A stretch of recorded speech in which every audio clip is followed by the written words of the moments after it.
important to me when I was growing up and getting exposed to jazz, starting to like it, starting to discern what players I liked and why. What was it about them that attracted me? And if you were to look at my record collection, some of these artists have a couple inches of LPs. Some of them have over a foot, and I still collect some of those artists. Behind me, we have over 300 transcripts from interviews that we have done for the Phileas Jazz Archive, and they will play a major role in our course. People talking about the music, talking about the life, the backstory behind jazz. You'll notice throughout our course that I love a good quote.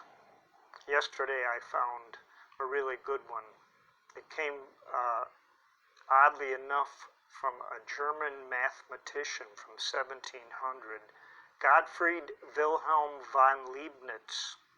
And he wrote, "Music is the pleasure the human mind experiences from counting without being aware of counting." I started thinking about that and listening to music, and musicians oftentimes they try to compartmentalize it.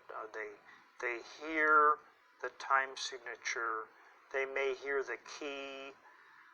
People who are not musicians don't have to deal with that. They can just like it or dislike it, but they can feel the groove.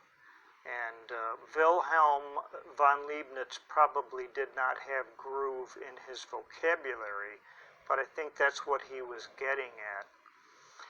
It also made me think a little beyond that about understanding music, because during our first run of the course, we had a lot of people commenting on music that was played in the course. And if they didn't like something, oftentimes they would say, "I don't understand it. I can't understand what they're doing." I was reminded of a conversation I had with a classical music lover who said, "I don't like jazz. I don't understand what they're doing." He said, "Well, what music gives you pleasure?" "Beethoven," was his answer. And I asked, "Do you understand what Beethoven is doing?" And he was a little confused. He said, "I don't have to understand Beethoven to like him." I want you to keep that in mind, because we'll be playing a lot of recorded music for you, and your job is not to like everything. And you may not understand it. When you get to the end of the course, you might get a feel for it better. You may have an aha moment or an epiphany about some of this music. But keep an open mind and realize that you can enjoy something without understanding it. You can understand it and still not like it, but perhaps appreciate a little bit. So let's get started.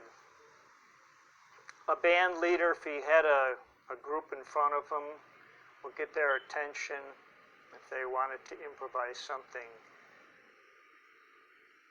The leader might say, "All right, B-flat blues. 1, 2, 1, 2, 3, and."